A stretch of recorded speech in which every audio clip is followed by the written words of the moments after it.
नमस्ते दोस्तों, आशा है आप सब स्वस्थ और बहुत अच्छे होंगे। इस वीडियो में हम कुछ नया सीखेंगे। प्रेम किसी कुशलता पर आधारित नहीं है। हम क्यों अपेक्षा करते हैं? रिलेशनशिप कॉरपोरेट ऑफिस नहीं है। यहाँ कोई आपके हिसाब से परफॉर्म नहीं कर सकता। आप अपॉइंटमेंट नहीं ले सकते, ऑर्डर नहीं दे सकते, 6 महीने का प्रोफेशनल कोर्स नहीं कर सकते। शादी के बाद आप 2 साल ट्रेनिंग पीरियड के अंतर्गत काम नहीं करेंगे। आप नहीं कह सकते कि आप संतुष्ट होंगे तो आपको पिता या माता बनने का सौभाग्य मिलेगा। रिलेशन इस तरीके से नहीं चलता। रिलेशनशिप में एक फ्लोर होता है, एक ठहराव होता है। वहाँ पर अकुशलता होगी। अकुशलता होना लाजमी है।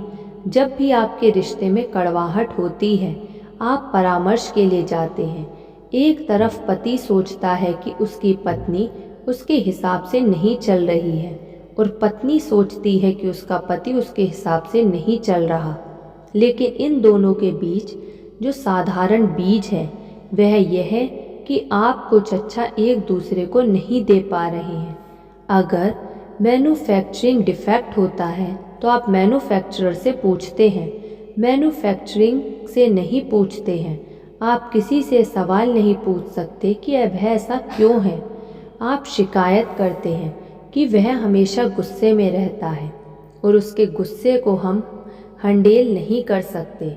वह सब आपकी वजह से है क्योंकि आप उसे अपसेट कर रहे हैं। अगली बार आप हंसिए जब वह गुस्सा करे। वह गुस्सा करना छोड़ देंगे। आपसे पूछेंगे कि आप क्यों हंस रहे हैं। उसे डर लगेगा आप पर गुस्सा करने से क्योंकि उसे नहीं पता होगा कि आपकी कैसी प्रतिक्रिया आएगी। Don't be professional at home. कुत्ते ही होते हैं जो भौंकने के बदले में भागते हैं। हम इंसान हैं। हम एक रचनात्मक संबंध विकसित कर सकते हैं। क्या आपने किसी को पुलिस या सेना में भर्ती किया है जो वह अनुशासित होगा? आप खुद से अनुशासित नहीं हैं, लेकिन एक अनुशासित पत्नी चाहते हैं, पति चाहते हैं। आज के समय में पिक्चरों में सब रो रहे हैं, सीरियल्स में सब रो रहे हैं, तो हम तो ऐसा कर सकते हैं कि अपने जीवन को खुशहाल बनाएं। घर ऐसी जगह होनी चाहिए जहाँ सिर्फ आप हंस सकते हैं। हम क्यों परिवार बनाते हैं जब हम साथ हंस नहीं सकते एक दूसरे की अकुशलता पर? क्या वह समय आने वाला है 25 सालों में पति पत्नी साथ रहेंगे तो उसे भी संयुक्त परिवार कहा जाएगा? प्यार कहाँ है जहाँ खुशी नहीं, वहाँ प्यार नहीं हो सकता। हैप्पीनेस प्यार की गारंटी है, लेकिन प्यार हैप्पीनेस की गारंटी नहीं है। सबसे पहले खुशी अपने घर में लाइए। घर में हंसी होनी चाहिए, वहाँ एक्साइटमेंट होनी चाहिए, वहाँ एक्सप्रेशन होने चाहिए, वहाँ प्रैंक्स होने चाहिए, वहाँ नॉटीनेस होनी चाहिए। प्यार का इस्तेमाल कीजिए। प्यार आपके स्वर में होना चाहिए, प्यार आपकी भाषा में होना चाहिए। आनंद को जगा दीजिए।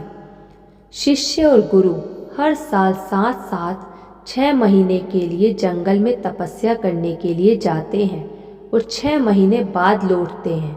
यह क्रम कई बार चलता है। एक बार लौटते हैं और देखते हैं कि झोपड़ी की छत हवा में उड़ चुकी है। चेला बाहर से शांत दिखता है लेकिन अंदर चलता है। यह कैसा न्याय है? हम तो तपस्या के लिए गए थे और हमारे साथ ये क्या हुआ? हमने तो सोचा था कि हमारा जीवन कुछ सुधरेगा, हमारे जीवन में कुछ अच्छा होगा, लेकिन अब तो झोपड़ी पर छत नहीं रही तो तपस्या का कोई फायदा नहीं हुआ। शिष्य शिकायत कर रहा है। शिष्य गुरु को देखता है जो हंस रहा है। Thank you so much God. यह आपकी दया है ईश्वर। मैं 6 महीने जंगल में रहा लेकिन मेरे दिमाग में झोपड़ी की छत घूमती रही। लेकिन आज जब यह नहीं रही तो मैं जान पाया कि आपने मेरे लिए ताज़ा हवा की व्यवस्था की है। जो भी चल रहा है वह बहुत अच्छा है। जब छत उड़ गई और बारिश होती है, बारिश होने पर उनकी पूरी झोपड़ी में पानी भर जाता है।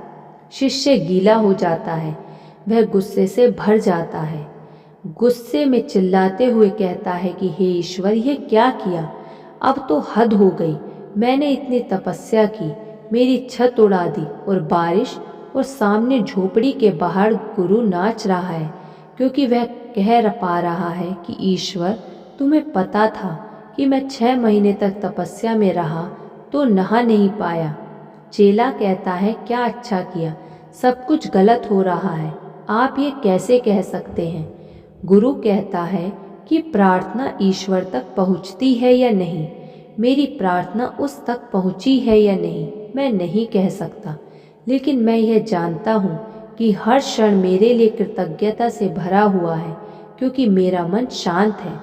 मेरी शांति हमेशा मेरे जीवन में खुशी को अप्रोच करती है। अगर आप जिंदगी में हर चीज़ की शिकायत करेंगे तो कभी खुश नहीं रह पाएंगे, और अगर आप कृतज्ञ हैं तो हर चीज़ में खुशी ढूंढ लेंगे। कृतज्ञता से भरा मन हमेशा शांत रहता है। अगर आप अशांत हैं तो इसलिए नहीं कि आपके जीवन में कुछ अच्छा नहीं है, आप अशांत हैं क्योंकि आप जैसा चाहते हैं वैसा हो, ऐसी आदत आपने अपने आप को लगा दी है। शिकायत करना आपकी आदत बन गई है। आप हर चीज़ की शिकायत करते हैं। जून आता है, आप कहते हैं कि बहुत गर्मी है। जनवरी आती है, आप कहते हैं कि बहुत ठंड है। बारिश होती है तो आपको परेशानी होती है। सड़क नहीं है तो आपको परेशानी है। ट्रैफिक जाम है तो आपको परेशानी है, क्योंकि हम लगातार शिकायत कर रहे हैं। दुनिया में सब कुछ हमेशा खूबसूरत नहीं हो सकता। आपको यह सोच विकसित करनी होगी कि जो भी चल रहा है वह बहुत अच्छा है। धन्यवाद। ऐसी और वीडियो सुनने के लिए आप इस चैनल को सब्सक्राइब कर लीजिए और इस वीडियो को लाइक कर दीजिए।